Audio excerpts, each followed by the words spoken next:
Hey everybody, good afternoon. Welcome to the Ultimate Freedom Webinar. Trying to get Bert over here. He was just here. We have exciting news, exciting news. If you've never been here before, the Ultimate Freedom Webinar is a little bit of banter, a whole lot of business, a little bit of fun, a little stream of consciousness.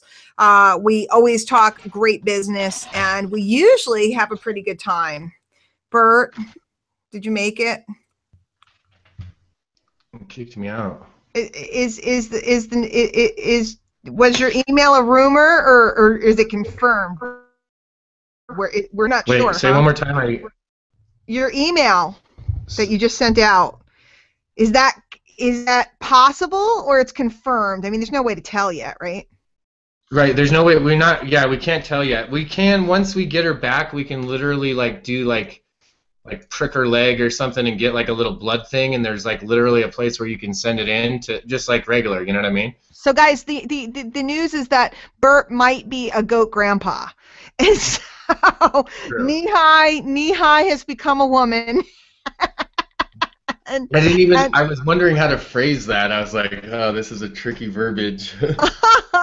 Knee-High the goat has become a woman, and Bert might be a goat grandpa pretty soon. We're waiting to see. Our fingers are crossed. We're on the edge of our seats. So I was just reading your email. It cracked me up. Guys, if you haven't been here before, we're always fooling around and having a good time. I'm here with the incredible Mr. Bert Bledsoe out in Colorado. Out in the Rocky Mountains in the Colorado. He's got the goat village in the backyard. I'm here, Diane Huckman. I'm here in Bristol, Connecticut. For all you sports fans, home of ESPN. ESPN. I also live in the land of New England, where Bert's favorite football team spends its time at Foxborough Stadium. I know nothing about football, so that's about the extent of my football prowess. But, Bert, I got a topic today. Aren't you impressed? I am impressed. Don't double whammy me and tell me there's slides too. No, there's no slides. Don't be silly. I was like, listen, my face will start melting off. No. First of all, I had all these great ideas today, which I'll tell you about later. I can't tell you here because they're secret. They're secret marketing, secret ideas that have come to, exactly, secret marketing, secret ideas. So I was kind of hoping you'd be on a little early, but then you got kicked off, so what can we do? So we'll have to just wait, and the suspense will kill you for the next hour, won't it now? Won't it? Won't it? I hate that. Guys, I want to talk today about, first of all, hey, let me look at the chat. Is the chat even on? Did I turn it on for the kids? It is on. Hello, everybody. Let's see who's here. Is Ms. Yabutt here? Either one of them? Either or? I don't know why I said that. So hilarious.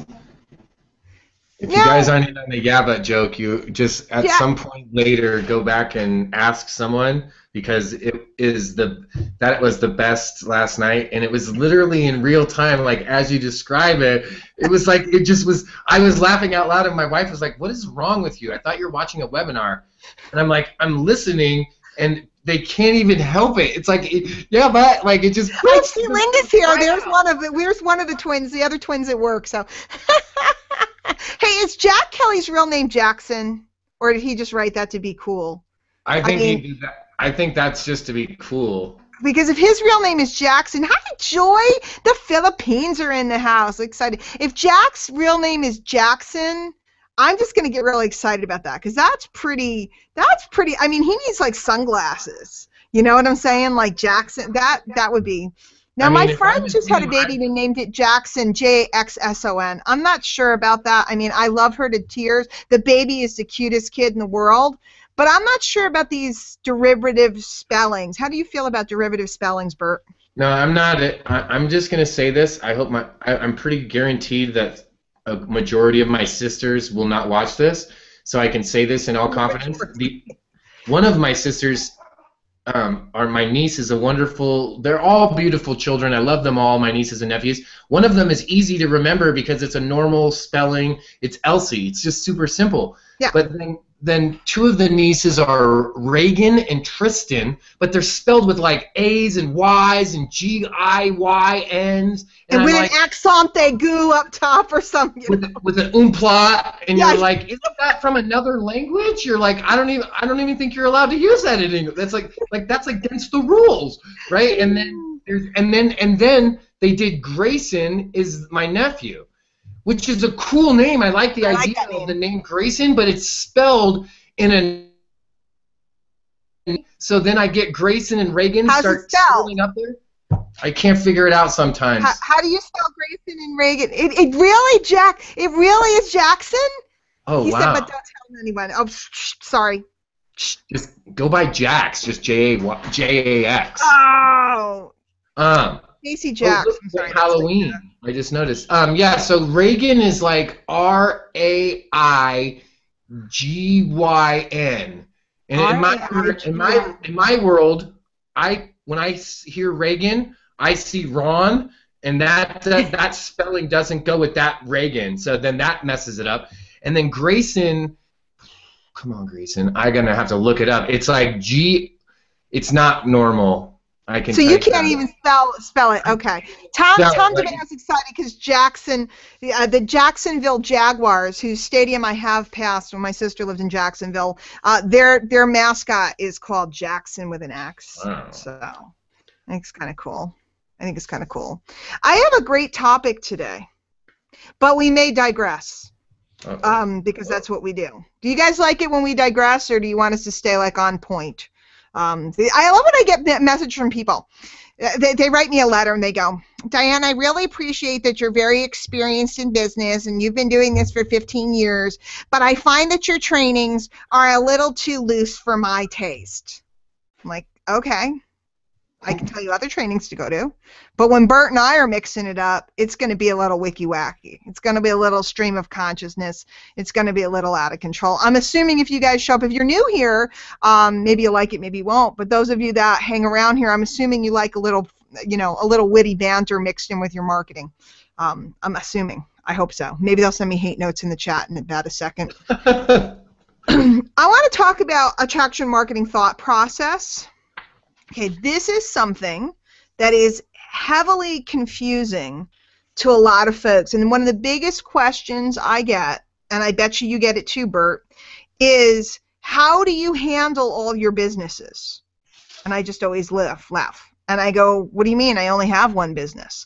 And they go, no, you sell this, or you sell this, or you sell this, or you sell this. And how do you handle all your businesses, and don't you get distracted? How do you keep it all straight? And so I want to talk about how do you keep it all straight, because it's really very simple, and it's a model that we see in the real world every day. I mean, it's just everywhere around us. And yet for some reason when people come into the home business industry, the same exact model that they've lived in out in the stores around them confuses them.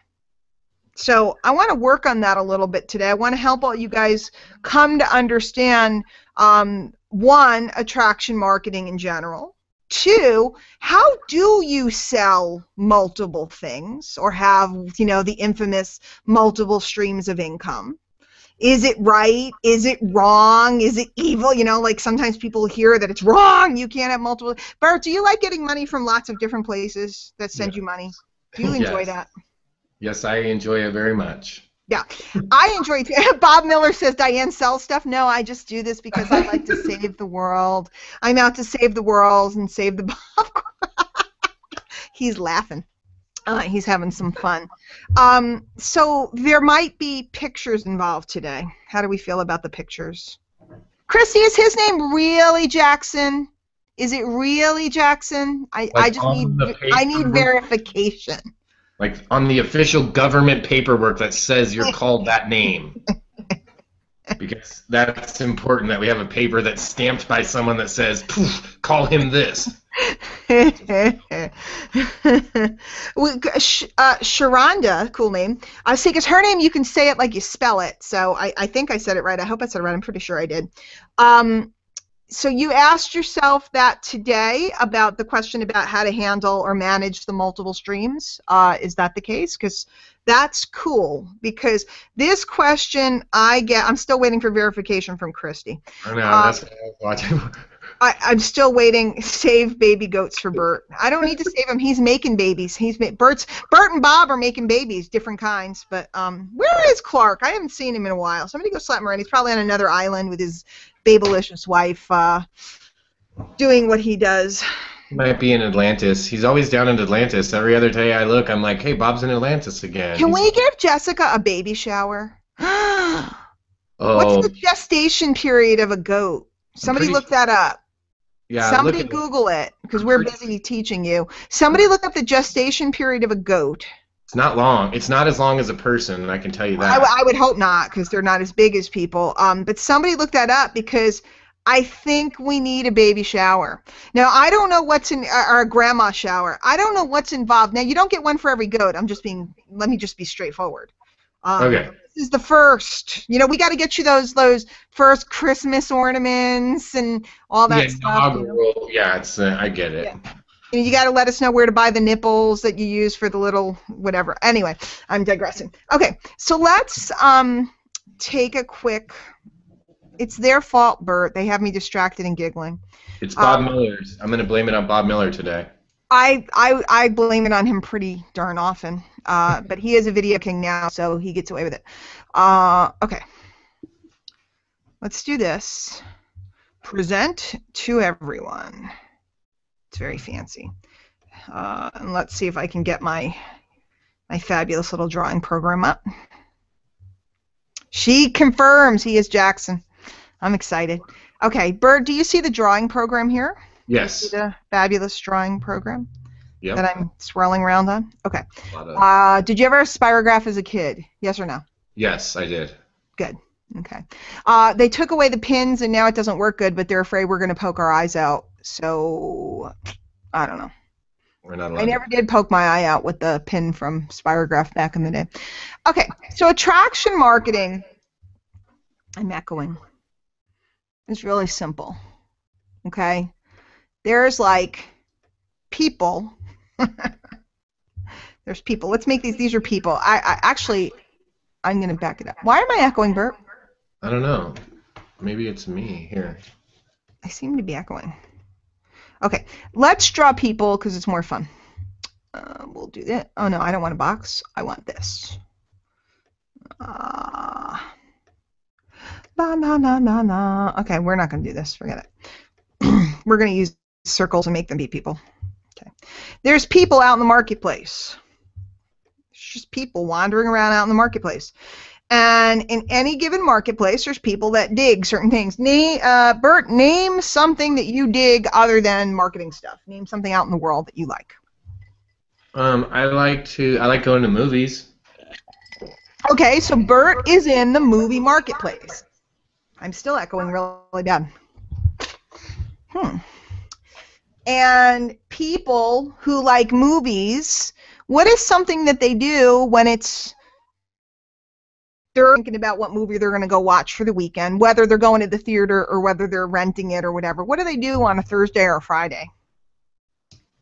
Start checking out like what other people are saying about the movies. Yeah. So, and how do they do that? Well, they can check out the movie review sites, or they can go and check out like what their friends are saying. Because usually movie people know other. I mean, usually, and I think this probably translates across most markets or most groups. Usually, if you're a movie person, you probably know other like I would. If I was going to the movies, I would ask the Rachels. Because I know Steve and Lene should go to more movies. Oh, yeah, they go to a lot. Yeah, they go to more movies than me, so I literally use them as my people. So if I want to know, I'm like, oh, well, I know they'll know if they've seen it, so I always ask and say, okay, what do you guys think? So a lot of times I go to other movie people. I like that. So, one, you might go to like Fandango.com or something to see what's even playing this weekend. Mm-hmm. Right, what's playing locally.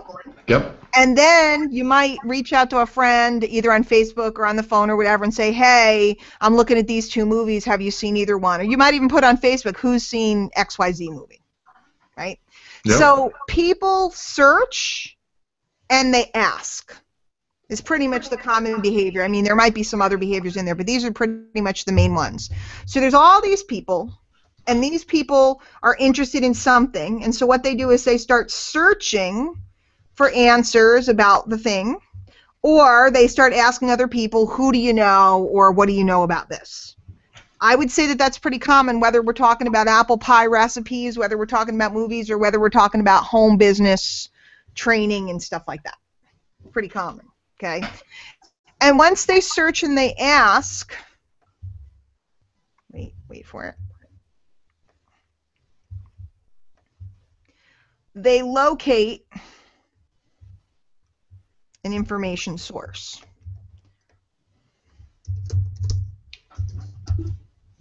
Because that's what they were looking for in the first place. Okay, and based upon what the information source tells them to do, I'm making this up as I go along. I've never drawn this diagram before, and it's different than I've ever explained it, so I'm always excited when I do this. Based upon what the info source tells them to do, they go out and they check out that thing, and then ultimately what they do is they, where is it? Wait for it. They make a purchase. Okay? Because when you search or ask people about the movie, you find one of the sources that you're going to trust, right? Whether it's a person or a website or whatever, and then you check it out and you follow through, and then you go and you pay for the movie. Now, obviously, guys, we're talking about movies, so if you're thinking Netflix, okay, well, you already paid. You prepaid to watch movies, and you're just picking one. But if you're going out to the movies or renting a DVD, or even, renting something on Amazon, like I watched a movie, Sunday. I listened to a Joe Polish podcast. It was about marketing. He happened to have this guy on. The guy fascinated me. He had been in a documentary movie, and based upon, I was searching for information about something. I found an information source. Based upon what the information source said to me, I went and I found that movie online where I could watch it instantly because I wanted instant gratification, and I spent $4 on renting that movie, and I watched it right away. So all of this happened within an hour. It's pretty cool. It's pretty cool. Okay? Attraction marketing is when we put ourselves in front of people that are searching for something. We become an information source. This is what confuses everybody. We become an information source, and when they trust our information, we can point them towards, and here's what's really cool, things to buy. And what's neat is you can point them at different things to buy, lots of things to buy. Okay? Let's do this. Let's do this. And I can make tons of these. Okay. Traditional direct sales is the opposite. We have a product. We go out into the marketplace. I could draw another diagram, but I won't right now. We go out into the marketplace and we ask people, would you like this? Would you like my diet pills? Would you like my shake? Would you like my electric service? Would you like to save money on your online shopping? Would you like to, whatever it is you guys are selling. Okay, and we go around and we ask people that have not raised their hand or not expressed an interest, would you like to? Okay, and what we've done is we've cut out the part where they're searching for something, and we've cut out the part where we become an info source. So I'm going to come back over to the screen. Do you guys, which equation, the attraction marketing equation, or the go out and approach people equation, which equation do you think is going to be more effective to get people moving towards you? Which one? And I'm going to wait for the chat. Bert, why don't you add some commentary? First of all, did you enjoy my drawing? I did. I was going to say that one. I should have taken a screenshot. It before you had the multiples, it looked like a spaceship, and it was like yes. Like it was like, didn't it kind of look like a spaceship, like a rocket that was like about to blast off, like the attraction marketing? I was thinking like the Great Space Coasters, like the attraction marketing rocket about to blast off. Right? That was a great show, and had Gary Gnu with the Gnus. Oh, do you remember Gary Gnu and the Gnus? Oh my gosh. I love that guy. That was like my favorite part of the whole show. It's like, oh, Gary Gnu's on. Hold on, the Gnus is on. I like, love it was like Gary Gnu. Serious though. It was like the Gnus is on. That's what it reminded me of, a big spaceship going across. I think that the way that when you just drew it that way, a light totally went on. I was like, oh, I totally did it. The fun part of why I like coming to this webinar, sometimes, yes, it gets a little crazy. Sometimes we digress, and sometimes it moves around a little unorthodoxly. But when it's really brought down to the base message, and it's succinctly shown like you've shown, and when you even do the basic diagrams, what it does is it takes like the pictures and ideas and it makes them concrete into like, oh, that's exactly what the action is, like, and now it's definable. Because I should have used this as an example. I'm totally into the Patriots, like you mentioned earlier, right? So that's it. I don't care about any other pro sport. I don't watch basketball, football, hockey, none of it. So if you're into all that stuff, awesome for you. It's too much. I can just barely pay attention for the like 12, 16 games they do in football, right? So I found this thing where you could watch any game anywhere from anywhere in the world on your computer. So I've been watching the Patriots. Yeah. So I literally one weekend I was like, dude, you should tell everyone about this. So I literally went on Magic Fingers, made a little page really quick, and said, hey, who wants to watch your game for free? I got in the first 15 minutes, I got 20 leads of dudes who were like, yeah, I want to watch my football game. And that was it. Now I know that these guys want to watch stuff. I know they're into sports, right? So now I got the first two parts down. I gave them the source. They gave me permission because they opted in. Now I can tell them more stuff about cool stuff that they could find online for free. And then somewhere along the way, I could be like, hey, if you're into this free stuff, check out how you could actually make some money too. Whoop! And it just zoop, just zip them on over. Yep. It's fun when you break it down like this. You could also introduce them to fantasy football. You could introduce them to Super Bowl jerseys. You can introduce them to ridiculous T-shirts with funny sayings about the different players. You could introduce them to cool beer mugs with, Peyton Manning on them or whatever. I don't know anything about football. Endless supply of stuff I can take. Anything that's related to sports is automatic. I can guess what? When basketball season comes, I can hit them again and go, hey guys, just wanted to remind you that channel, you can watch basketball too, and then all of a sudden you're their guy again. It's like you really, So you also ingratiated them towards you because you became an information source, because you gave them something and they're like, snap, this is cool, it works, I can watch the game anywhere. So while my wife is pissed off at me, I can put it on my phone or whatever, and I can have my earpiece in, and I can still be at my daughter's ballet recital. Yeah, So let's go back to, guys, and everybody's busy talking about goats and chatting and saying hello to one another. How many of you guys, I want you to, let's focus, right, Bert? Let's focus. We'll get back to the goats at the end. See, guys, this is what you guys want to learn. The beginning is the fun, silly stuff, right? This is how business people work. We have a good time, we screw around, fun stuff. Then we do business, and then at the end, we figuratively go for a beer and we have fun, silly stuff again. But when we're working, we're working. See, and that's a mindset that I think a lot of people don't have, because I watched all these webinars. We're working, and everybody's like, hi, it's cold here, it's raining, it's this, it's that. What are you wearing to the party tomorrow? And they're in the chat doing that. And they don't realize, do you guys understand when you're doing that, how that makes all the other people in the event? There's a lot of people at this event today. Do you understand how that makes them perceive you? Sorry, I'm just being mean today, Bert. I'm being mean. But I want you guys to really focus in. Now they won't say anything, they'll be afraid. Let's stay on target, okay, and talk about what the subject matter is, and when we get back to goats, we'll talk about goats again and so on. So, how many of you guys, let's bring the picture back up. How many of you guys, let's think of how many models that we have seen with the traditional direct sale solicitation, right? How many models have we seen with somebody approaching you randomly, okay, And what are those models? And Bert, you can start making notes on some of those. What models do we have that people, and from now and in the past, because some of them are against the law now, what models do we have where people solicit you or approach you to randomly offer you something that they want to sell you? What models do we have?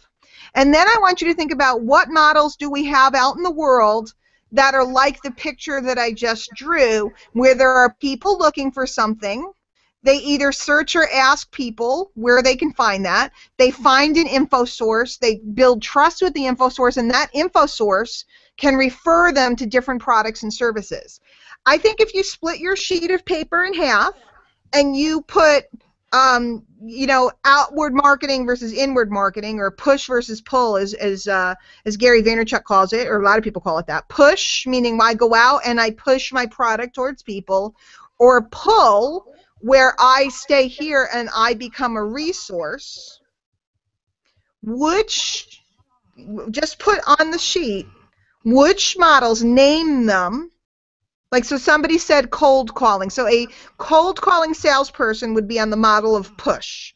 Who else can you think of that's on the model of push? And then who else can you think of that's on the model of pull? Okay, and I want you to open your minds and really think, because I think you're going to be stunned when you realize who's on the pull model, and it's going to help you understand which model might be better for you. So I'll let you guys, so Dawn's saying home party. Home party is what? Which is which, guys? You can't just write the thing. You have to tell me which model it is. Push or pull? Push or pull? I know Bert's working there too. I feel like I should play some music. I feel like you need music to... We can do some music. Were you supposed to have your screen back up? Because we're still seeing you. No, it's fine. I'll go back to the picture in a minute. Okay. But, guys, you can't just write... The thing, you have to write which model is it. So door-to-door is push or pull. Amazon is push or pull. Which one's push? Which one's pull? Does everybody understand that? Push is you take the product that you want to sell and you go towards someone and you offer the product to them. Pull is what I just showed you, which is you get people that are searching, okay, or asking people, you get them to locate you, and you become an information source, and then you're able to refer them to different things. So which is which? Okay, so Howie says spam is push. Do we agree? They're starting to go fast. Spam is push, right? Spam is unsolicited. We didn't ask for it. A lot of people ask for things and then they call it spam, but it's not. Spam is unsolicited mail, so that is push. Okay, and what do we think of spammers? What do we think of spammers? Do we like them or do we not like them usually?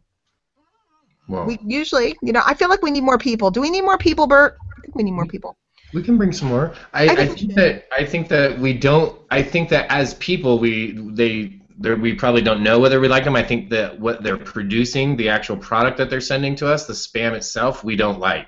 Mm-hmm. But people maybe that's just how they learned. They didn't know. Sure. I'm not judging. I'm talking about models, not humans. Oh, yeah. We don't like... As a business model, what is the perception of spam? Yeah, not good. It's right? Okay, so we're just talking business models because guess what? I was a super spammer. I mean, back before spam was spam, I used to litter my town. So I did it. I did it. But, and what did the store owner think about my flyers all over their store? They didn't like it. What did each town think about my signs that I put up on their poles at the corners? What did they think about it? They didn't like it. So I was pushing, and people didn't enjoy the push. Okay, now did I make some money? Yes. Can you make money with push marketing? Absolutely. But I'm talking about the public perception and ease of implementation. So let me look and see. There was one that just went by. I don't know if you saw it. I would love to hear your thought because I have a thought already. But someone put PPC is pull.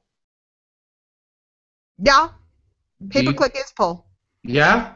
Yeah. Okay. See, I would think it was, I wouldn't, in my mind, I would have thought it was the other because if you're doing pay-per-click, you're still advertising where you're putting your stuff up.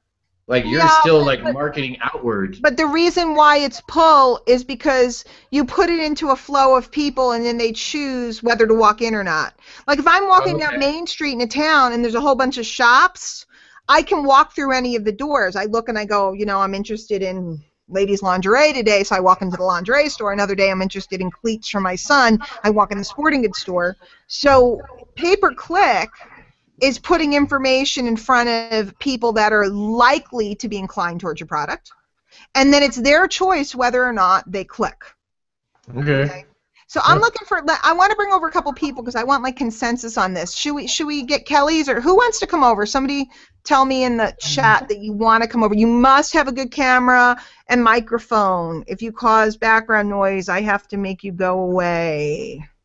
And Bird, I'm going to make them put you on this as a King of Sheba so that you can do this, so I don't have to worry.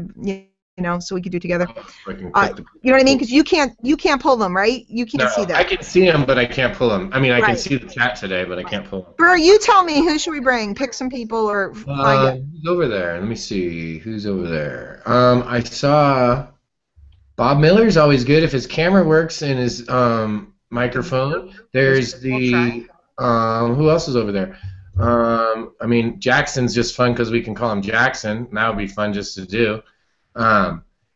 If you're looking, I think there's some other people that have been going around for a little while. Rod Davison is here. I saw Felicia Mupo's here. Felicia was here last week. We've over. She's a hockey player. I'm afraid of her now. I know, right? See what you did, Felicia? You let her know that you're like not afraid to check her into the boards, and now she's like, whoa, hold on, right? Before she was like wearing high heels and a fancy dress. Now she's like wearing pads. I'm like, no, I'm scared. Right? She sends you a picture. She's like, here I am, Diane. And it's like full on like hockey grid mask, like ready to take you to the boards. You're like, okay, hold on. I was dizzy. Wait a minute. It wasn't Rod your guest host today? Was it this Rod that was your guest host? Rod. So Rod's all over the place. Exposing him, but we'll make an exception. Because he's looking. Oh wait, he's got like the fancy. Bob, we don't do that. I mean, Rob, we don't do the fancy bottom things here. Because I don't know how to do it. If I don't know how to do it, you can't do it. I do know how to do it. Sometimes it comes on automatically, and sometimes it doesn't. I don't know why, but I turned it off. Like, how are you guys doing? Let me just say this: Bob Miller is so like relaxed on video now. He doesn't even do like the straight like us, like a regular camera. Now he's got like a film crew where it's like a camera down like the lap cam that's like over like by his like glass of water, like the film crew's over there. He's like filming too, like later. I'm not sure if this is going to be edited later, like Bob's going to show up on 20. Double camera shoot, man. Right? It's hardcore. You ever see people when they do those promo videos and they have a bad double camera shoot? They're trying so hard to be professional, but it's like weird because it's like, and they keep jump cutting it, and the people are like looking every direction. It's like really weird. Anyway. Let's see. Do we have a chick? We need a chick. We got to balance it out because it's not right otherwise. If we can get Felicia, but if there's another chick that wants to come over, that's cool.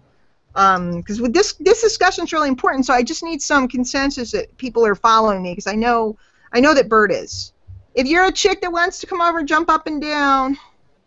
Oh look, she made a cocky, scary face at you even. Dang. Who did? Felicia? Yeah. See, I'm afraid of her. All right, I'll get her because she might beat me up if I don't get her. They're like, the eyebrows are all up. That's like aggressive happy. That's an aggressive. I also don't know how to make those little characters. I don't have time for that stuff. I figured everybody like makes all those things. I'm like, you know, when it's all these codes on Skype. I'm like, yesterday one of my friends who's a very big marketer, has been a very big marketer for years. He was trying to Skype me, and then he calls my cell phone. He's yelling at me. He's like, "Why didn't you pick up on Skype?" I'm like, I don't use that. I'm busy. I don't have time to chit chat and make little characters all day. So, anyway, all right. So. Let's make a list, and we'll use the chat too. You guys can chime in, and we can go back and look. So right now we had spammers is on the, I should get a notebook too, is on the push side, right? Spam, push side, okay? By the way, we're examining business models, okay? Not people. People are awesome. What else is on a push side? What else is push marketing? Telemarketers? Telemarketer, right? Telemarketer. Now, notice that we don't see as much anymore because of the do not call list. Now, why do you think that the government made the do not call list, and why didn't they make the canned spam laws? Why did they? Those are two of the biggest, most lucrative push marketing phenomenon that have been around in the last 20 years. Why did the government outlaw much of it? Because as Gary Vaynerchuk says, marketers ruin everything. Because people became abusive with it. What else is a push marketing? We'll get two more. Did you see any that scrolled by, like when I wasn't looking? Oh, no, I was... Beth's talking about Glengarry Glen Ross. Makes me laugh. what? John Lindsay, the Ask Me How is a pull marketing. It was a pull marketing, actually, because if you're wearing a button, if somebody doesn't ask you, then there's nothing to do. Okay, if you're wearing a button that says lose weight now, ask me how, and somebody says how, then they trained us, I grew up in Herbalife, how to respond to the button hit. If I walked by you and you didn't ask me how, then I was just walking by you. It's not a solicitation. Jackson. Here comes Jackson in his Top Gun attire over there in his picture. Where is he? So let's guys, scroll through the chat there and see if you see, are there two more push methods? Oh yeah, there was another one, leaving your business card on gas pumps. I'm like, I didn't even know that was the thing. That's awesome. You don't know what a hot pocket is, Bert? I have to teach you. I never did the hot pocket. I'm like, that's awesome. Hot pocket, believe it or not, a hot pocket also in a way is a pull. Okay, those are like middle ground, because if you leave the card out, the person has to respond to the card. They're littering, but pull. My original marketing was all the traction marketing, but like really rudimentary ways, leaving flyers, leaving, my stuff on gas pumps and telephone booths. We used to drive around and look for telephone booths. There are no more. So we'd leave litter all over the place, but those are technically pull. So I want you guys just think, what is a push method? What other push methods? Cold calling. So women, like door-to-door sales. Okay. Okay, door-to-door sales is push. Telemarketing is push. Spam is push. Okay, what else? One more. What's one more push? What have you guys been taught about push? What have you been told to do maybe in your careers? Felicia's not talking. She's so quiet. I'm afraid of her.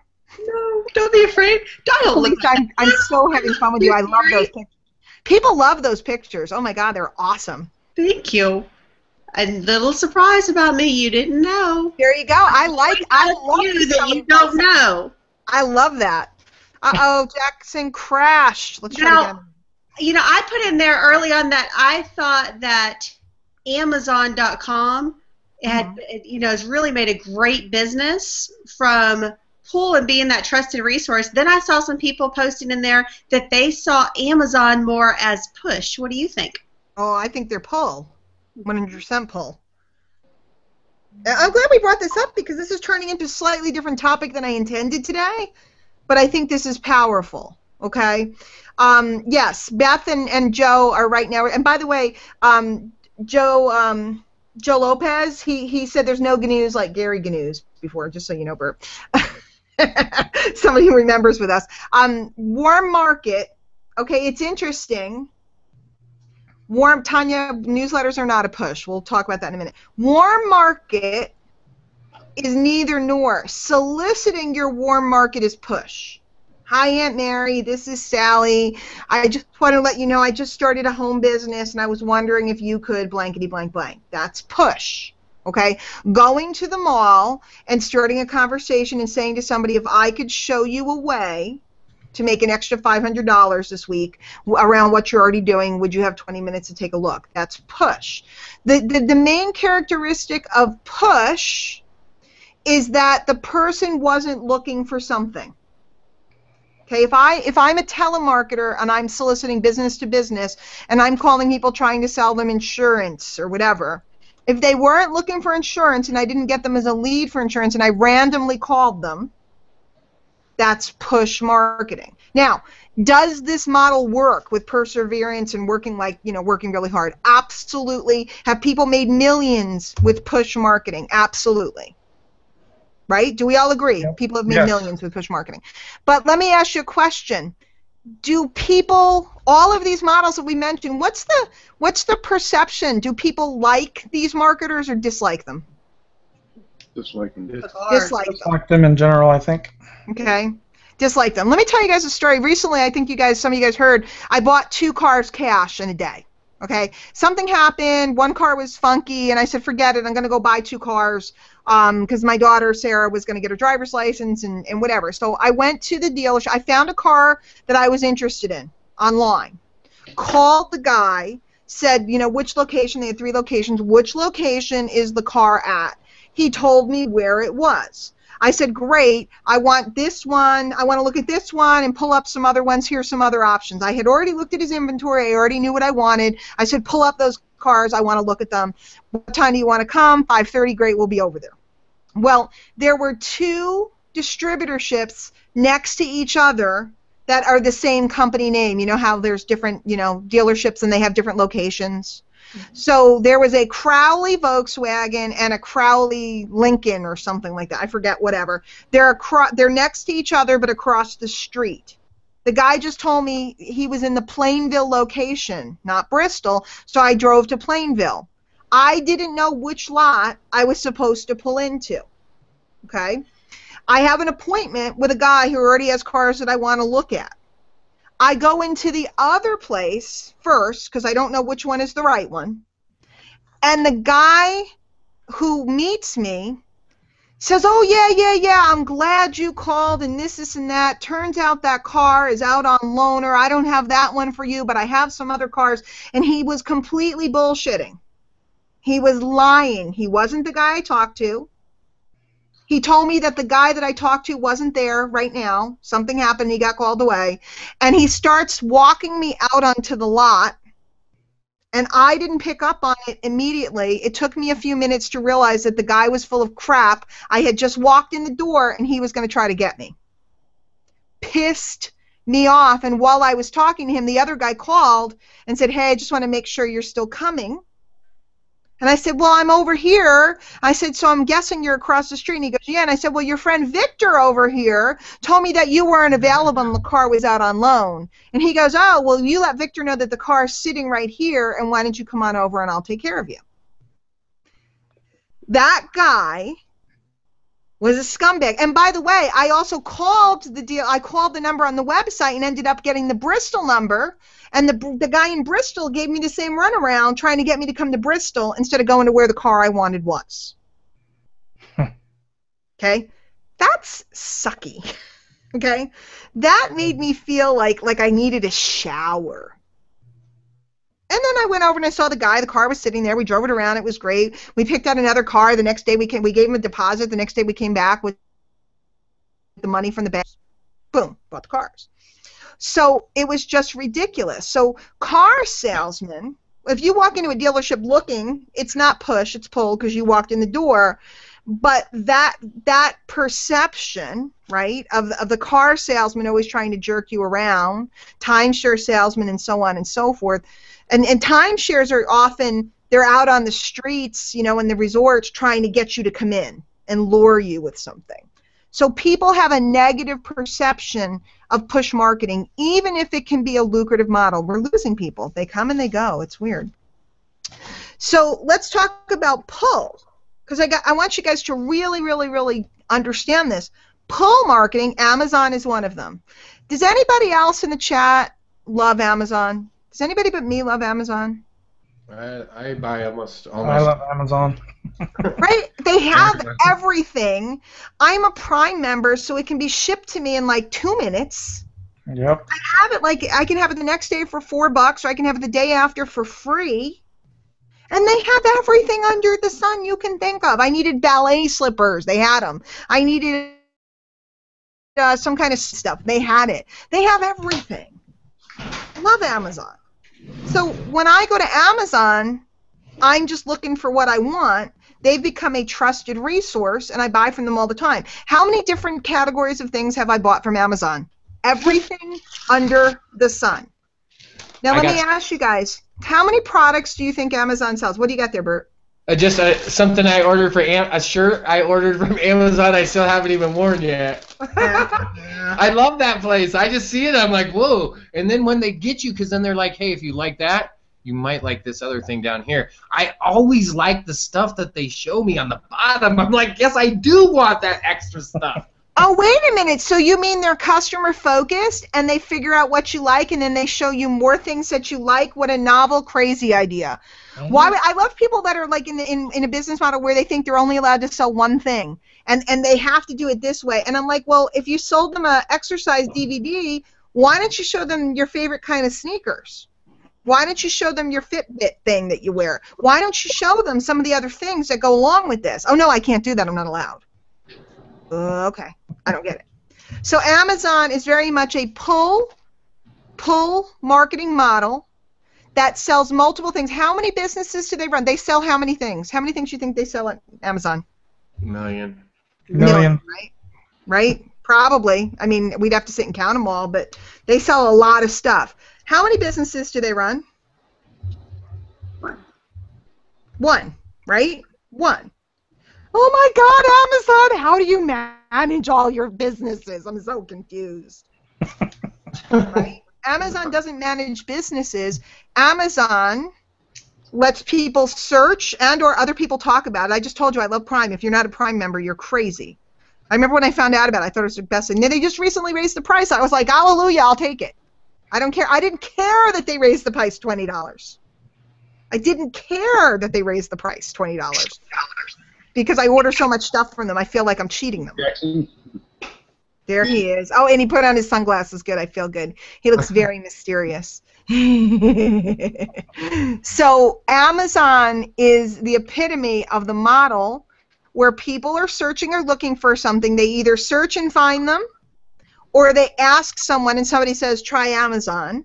They become a trusted resource because they're a provider of content and information, right? Can you or can you not read about the product, read the reviews, and read the things that people who, at this, you could read at what they bought. You'd find out, did they really buy this or did they buy something else? They provide you with a massive amount of information.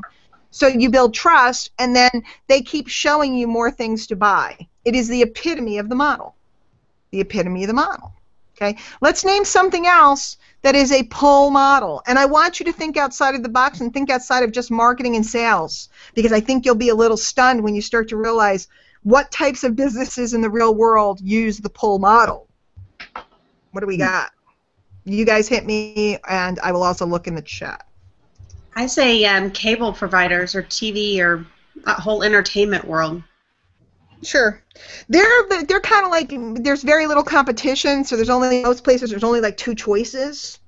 So like here it's either cable or AT&T has the, their thing, or there's like Dish. Dish offers things that like nobody else offers, and DirecTV has like the ticket or something like that nobody else has. But there's only 3 choices in any given market. Do you guys have more than 3 choices for that stuff? I do.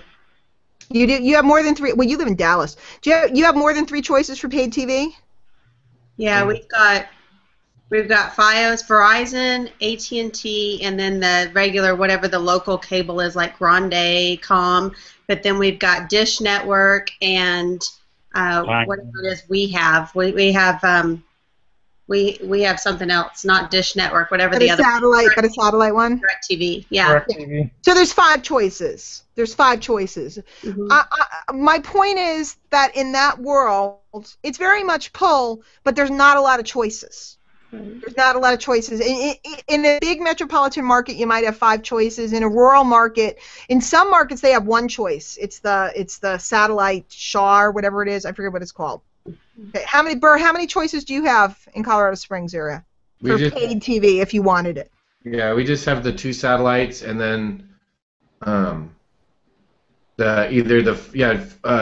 4. We have the 2 satellite companies, and then you have the I think you can get it from the company that I get internet from, and then you can get it from the cable company itself. I don't get paid TV, so. Yeah, that's what I'm saying. If you wanted, so there's 4 choices. Sure, 4. I'm pretty sure. You are correct, Felicia. But what I want to examine some other business models just because that's not a model where there's huge amounts of competition. It's just they compete fiercely with each other, but in general, it's only a 4 or 5 choice option in most markets. I want to look at some things where there's tons of choices. Jack, Sun. How about Running shoes. How about what? I was going to say Athletic shoes. Athletic shoes. Okay, I'm looking for the actual business as opposed to the item. Restaurants. Okay, so restaurants. Great. So restaurant, you're saying is a pull model. I think so. Okay, and I agree to a large extent. Tell me why they're a pull model. Well, because they're pretty much everywhere, and you can walk in and buy whatever you want. So it's available to walk into, just much like a store, a retail store. Now, I'll tell you, when I'm not home, what I do, and even when I'm home but not right in my town, I pull out Yelp.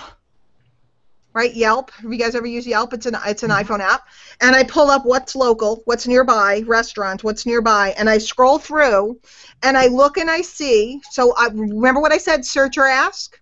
I look and I first search, like maybe I want Italian, and I'll find the 4 Italian restaurants, and then I'll read the reviews, which is really like asking if I knew the people, right? If I knew someone in the area, I'd ask them, but if not, I'm using Yelp.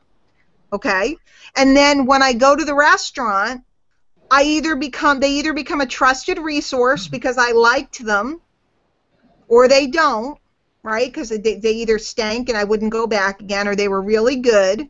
And if they're really good, how many times can they sell me something? a lot. A lot. Okay. Anybody have a favorite place? Just a pizza place or something. You get something from one, very, very much so. So restaurants, excellent. What else, guys? What else is pull in the world? Victoria's Secret. Victoria's Secret. She's pull. Big. Full bird. Think about this. Women could buy, I'm just being real, women could buy undergarments in thousands of stores for pennies, for nothing. It's like material costs like fractions of cents. But yet, there's a company that pulls so many that they can get people to pay. Where are we getting all this background noise from? I'm guessing, I think it's, there you go. It was Jackson. Okay. They're going to get people to pay like 1,000 times markup, and people are just, like, if you go into a mall, and I'm a guy, and I don't go shop at the mall very often, but when I do go to the mall, and I go by that store, like, it's like almost instantaneously, guys, back me up here. Right? When you're in the mall and you go by that store, you cannot help but look in the direction of the store. And if you really pay attention to yourself, you will notice your entire body will start drifting in that direction. Like, you're making me think of that meme. You know that meme? I don't drink often, but when I do, it's that guy. He goes, I don't blankety blank often, but when I do blank. So Bert's like, I don't shop in the mall often, but when I do, I try Victoria's Secret. Now here's okay, so I agree with you 100%. Okay, people are like, I want something sexy to wear for my honey. Where should I go? They either search and they find it, or they ask someone, or in our case, we've been socialized to think of Victoria's Secret. They come in and they make a purchase, okay? And then they decide whether they like the store, whether they're going to come back and purchase. But do you guys understand that you can go to Victoria's Secret for a sexy negligee, but you can also buy sweatpants with pink tattooed across your butt? You also can buy shoes, like slippers with fuzzy stuff on it, and you also can buy detergent to wash all your dainties. Do you guys understand you can buy makeup, body wash, lotion? So think about it. Lady comes in, she wants something sexy to wear for her honey. The next time she comes in, she's buying it because they give her a coupon to get her to come back again. And she's buying sweatpants, and the next time she's buying, a little makeup kit for her daughter or whatever. So do you guys see? Let me put up the model again because I want you guys to really, really, really understand this. It's not that hard to understand if you want to. See, if you don't want to, it's okay. You can fight it. Can you see the screen now? Yes. Okay. It's okay. You can fight it. I'm going to throw a couple more out, and then I want to bring you to where I want to bring you because it's getting late. What about doctors and lawyers? What are they? It depends. But mostly, I mean, there are some ambulance chasers. Oh yeah, But mostly, what are doctors and lawyers? Oh. Both? Both. Have any doctors approached you at the mall and said, if I could show you a way to get surgery this week, do you have some time to spare? Has that happened to any of you? No, she was saying both doctors and lawyers were both. No, both are full. Pull. Exactly. So what happens is somebody finds out they need a doctor or a lawyer. Sometimes they go and they search. Very often they ask. Okay? But a lot now they search online. They meet with the doctor. If they form a trust relationship with the doctor, they become an info source. Most people, unfortunately, would listen to anything a doctor says. He could put them on 6 prescriptions and they'd go. She could send them to surgery and all kinds of other stuff and they'd go. She could send them off to 6 different kinds of doctors, specialists, and they'd go. But doctors and lawyers, who's causing the echo, etc., all these models. So when we think about people we trust, do we generally think we trust doctors? I know some people don't. But the majority of people, do they trust doctors and listen to what they say? Yes. Often without questioning. Okay? Do the majority of people, I know we have an impression of lawyers or this, and that, and stereotypes, but generally speaking, if your lawyer advises you, do you generally listen to him and trust him or her? Yes. Yes, right? If you're in a car accident and you call Jacoby and Myers or whatever you have in your, whatever was on TV in your area, and the lawyer advises you, don't sign anything with the insurance company until we've spoken, you're going to listen to him and not sign. And then as you meet them, you decide to form a trust. So your attraction marketing model, if you haven't wrapped your head around this yet, this is it. There's people out wandering around searching for help with their home business or wanting to start a home business. They are searching on the internet and asking people, where should I go? Okay? Those 2 sources point towards someone. This could be you. So let's change this from info source. Can I get rid of this or no? I don't know. I want to get rid of that. Let's make it you. Okay? This is you. And now, once you've given them information, provided them content, a webinar or a video or all the things that you could provide them, whether you use the MLSP, by the way, if you're new here today, I didn't even say it at the beginning, this webinar today is brought to you by My Lead System Pro. We've been here for 6 years. We've been training marketers on attraction marketing for 6 years. We've had absolutely the most successful people in the industry come through here. If you learn to become the person in this box, guess what you get to do? You can point at your MLM, you can point at an autoresponder, you can point at different tools and services that the people are going to buy. What's the word I was going to say at the end? The people are going to buy. You guys know? Anyway, the people that are searching for this information are 100% going to buy books, courses, seminars, and information about how to build their business in addition to joining an MLM and potentially using a training system or tools. 100%. How many people in the webinar have bought one of the things that I just mentioned? It would be everybody. Right? You guys, I can't see you. How many of you have bought? How many of you guys have bought a book about building your business? Yes. How many of you guys have gone to a seminar about building your business? Yes. How many of you guys are using some tool to build websites with to build your business? Yes. How many of you have bought coaching or individualized help? Yes. How many of you have bought a group course? Yes. Yes. How many of you have bought a course on DVD or CD or that you watched on video online? Yes. Were you going to buy it anyway? I bought everything. You were going to buy it from someone, and the reason why, because you're on the road. Now, how many of you have joined an MLM with somebody you didn't know from a hole in the ground, which some of you might have? Did anybody join with somebody they didn't know from a hole in the ground? Now, how many of you have joined a residual income program with somebody that you met through this process that you trusted? I have. Yep. All you guys, right? Yep. And I would dare say that's true of most of you. So the secret here is people are searching or asking. You need to put your information out so that people can locate you, so they can get on your list, so that you can be a trusted resource. When you're a trusted resource, people will let you point them to products and services. And they are not offended, they don't feel like they're sold, and they don't think it's weird.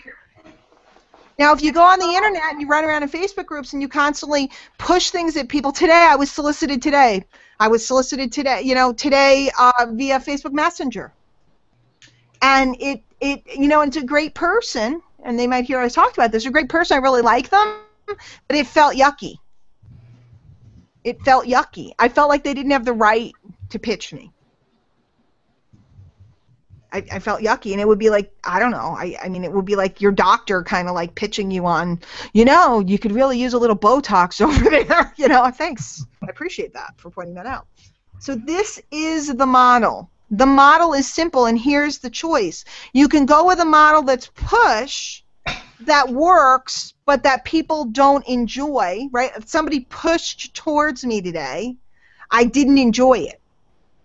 I enjoy that person, but I didn't enjoy them pushing something towards me. You can go with a model that's pushing, like a spammer, a telemarketer, a door-to-door, a solicitor, right? Why don't we see door-to-door sales today like we used to? Because people don't like it. Back in the 50s and 60s, door-to-door salesmen were common, extremely common. Now you don't find them very often. There's a reason why. People don't like it.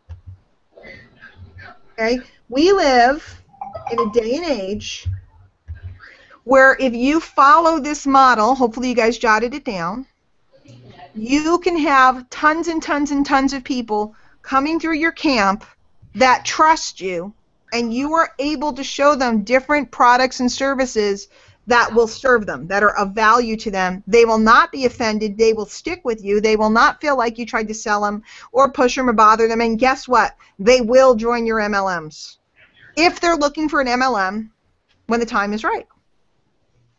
So I'm done with that. What do you guys think? That was different than the talk I was going to do, but I thought it was good. I thought it was really good. Who's got something playing in the background? Something playing in the background there.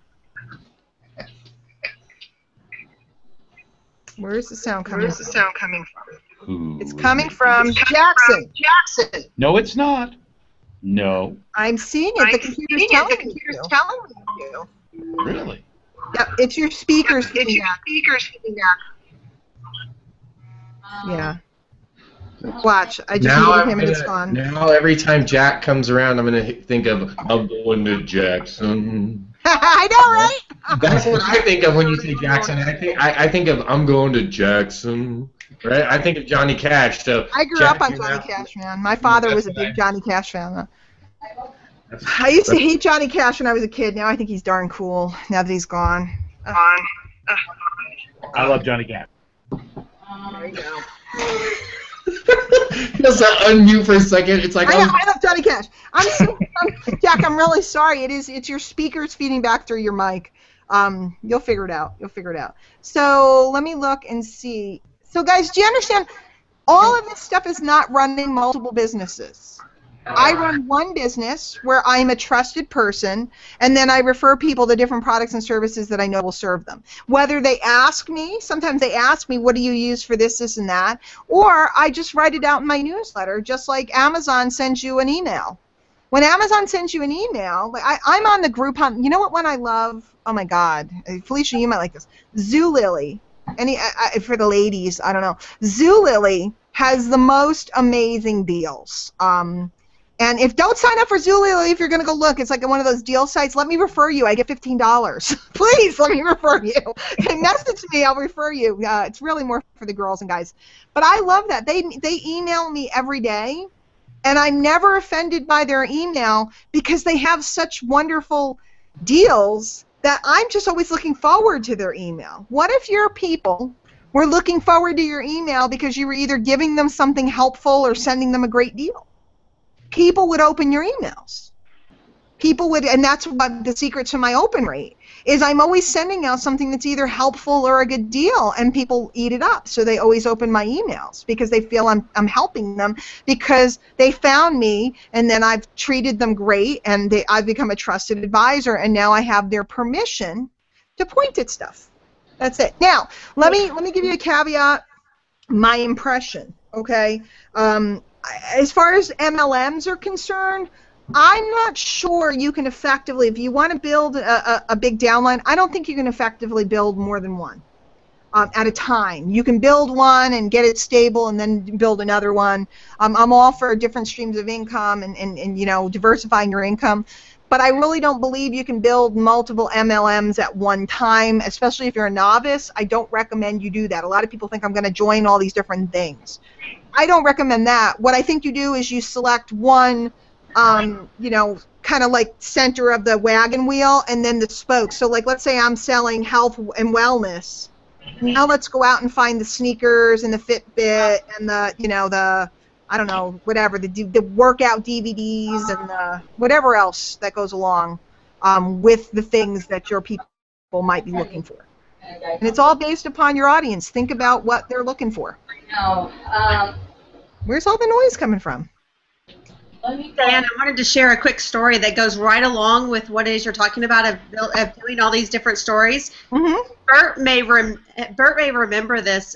When I first met Bert, one of the very first conversations we had was this matrix spreadsheet of subdomains. Do you remember this, Bert?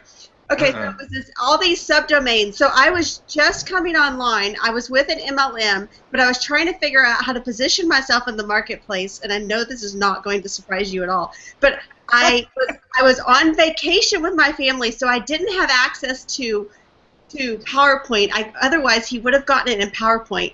But it was all these circles with 3 possible different domain names of 3 different websites, or whether or not, and then have them all link up into one website where I was going to filter different information, or should I have separate domain names about all these 3 different topics I wanted to talk about with different links on a primary website. My question to him was, do I need 3 different domain names, or can I just do subdomains and have them each be independent but yet come together at some point? And Bert went, I don't know, just talk to people. Right? That's what he did. For 3 hours, he got on the phone with me and said, I don't know, but all I do is just talk to people. I don't know anything about this whole domain name thing or whatever. That's exactly what he did with me. Guys, But it was right to the point, because I was thinking of setting up 3 separate businesses because I wanted to talk about my MLM, which was, you know, like health and beauty, and I wanted to talk to parents, so I needed a parenting one, but I also wanted to be a business person, so I wanted to talk about entrepreneurship, and I couldn't figure out how they all came together, but it was all going to be me somehow. You know what it is, though? And I will do my little pose here, which you guys can't see probably. It's all under the umbrella of Felicia. It's all you. You know, I wrote an email just now promoting this and a couple other things, and I told everybody I was making paella for dinner. Okay? That was you know, it's like, hey, I'm making paella. I don't know if you guys know what paella is. It's like a rice dish. I'm making paella. Oh, by the way, this, and this. And there were 3 unrelated things. I'm making paella, but I just wanted to tell you real quick, me and Bert are doing a webinar. This is my 15-year anniversary video contest. We're still plowing through the videos, but we're going to announce the winner soon. And my Meet Me in Vegas offer is still alive. Hey, I got to go. Come to the webinar. Meet us here, and I'll see you later. That was the video. So, I mean, that was the letter. So I could cover all different things on my newsletter under the umbrella of Diane. You know, just like Victoria's Secret can sell sweatpants and can sell, you know, sexy push-up bras. That was for you, Bert. so they can sell both because it's all under the umbrella of Victoria's Secret. You guys starting to really wrap your head around this now. As you become more sophisticated as far as technologically, yes, you can break things down and have different funnels. Absolutely. And we have people here at MLSP that are masterful at doing it. But what I find is I see a lot of people trying to create all of these funnels and roads and all this other stuff, but they haven't created the first one strong. See, I could go out tomorrow and start like I did. I have the mentorship letters. It's a totally different entry door to my world. And I probably have 1,000 people on that list without trying or advertising. It's a different front door. But I know how to do that and get something up and have 1,000 people on it within a couple weeks because I've done one and gotten it stable. I see a lot of people that are trying to do all these different things when none of them are stable. It's like, remember the old plate spinners, you know, on the Ed Sullivan show, you know, you know, they run around and they spin plates. That's what people are doing with their businesses. A doctor doesn't need to spin plates, okay? He does a good job and he makes sure people know who he is.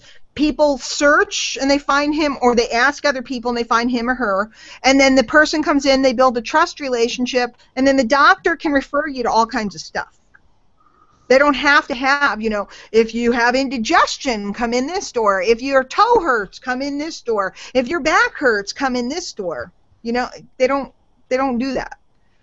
Now, they could, because then they could start spinning off and having different offices for specialties, or they could become a practice owner that, you know, like in real estate, I could become a broker and I could have different offices. Some of them specialize in waterfront, and some of them specialize in, you know, suburban or whatever.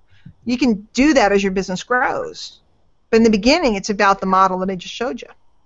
That's what MLSP is for you. It trains you on how to create the opt-in, the place where people can get information from you so that you can start to build a trust relationship so that they'll allow you to refer them to different things. It's simple. So it's 4:11. Does anybody have a closing thought? Because I got to go finish my paella.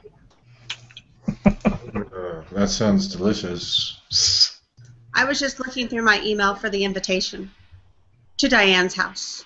Well, come on over, but it's going to get cold by the time you get here. Right? Like, you know there's seafood in that, right? Because it's going to be cold by the time you get there, or it's going to be, like, sitting out for a while.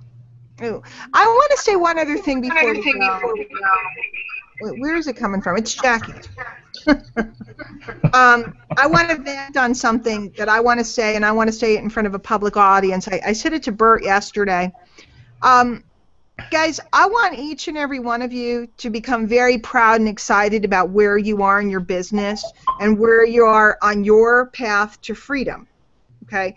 I had somebody recently accuse me of being a fraud because they didn't think my house was big enough and they didn't think I drove a fancy enough car because they were spying on me and all this other stuff. And I thought it was pretty fascinating because they were judging based upon some type of facade that they had been taught that people are supposed to live, you know, some type of vision. If you guys are making $100 a month in your home business, you are successful. If you are making $1,000 a month, you are doing more than most people will ever do. If you figured out how to make $3,000, $4,000, $5,000 a month, you are a champion. And of course, if you break the six-figure mark, you're in the 1%. I just want you guys to be really clear that each and every one of you is a champion, that you should be celebrating exactly where you are. If you're getting yourself out of debt, I remember early in my business, nobody could see the results of my efforts, the money that was coming in, because I was busy paying off my debt. And that was triumphant the day my debt was gone. So I want each and every one of you to really embrace where you are, what you have going on. I know you guys, I don't think you guys can see my face for some reason. The MLSP thing is up. But I want you to, I am proud of my home, my family, the fact that, and here comes one of my daughters, that I'm paying for their colleges cash, that I buy cars cash.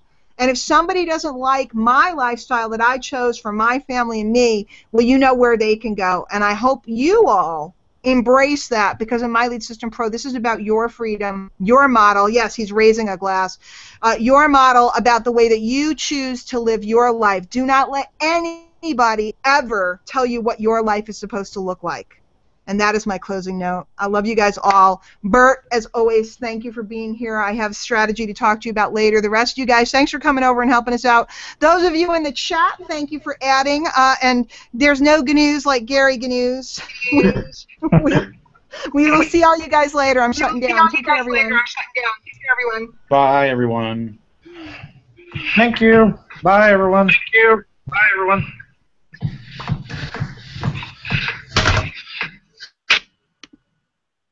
Later, Gator.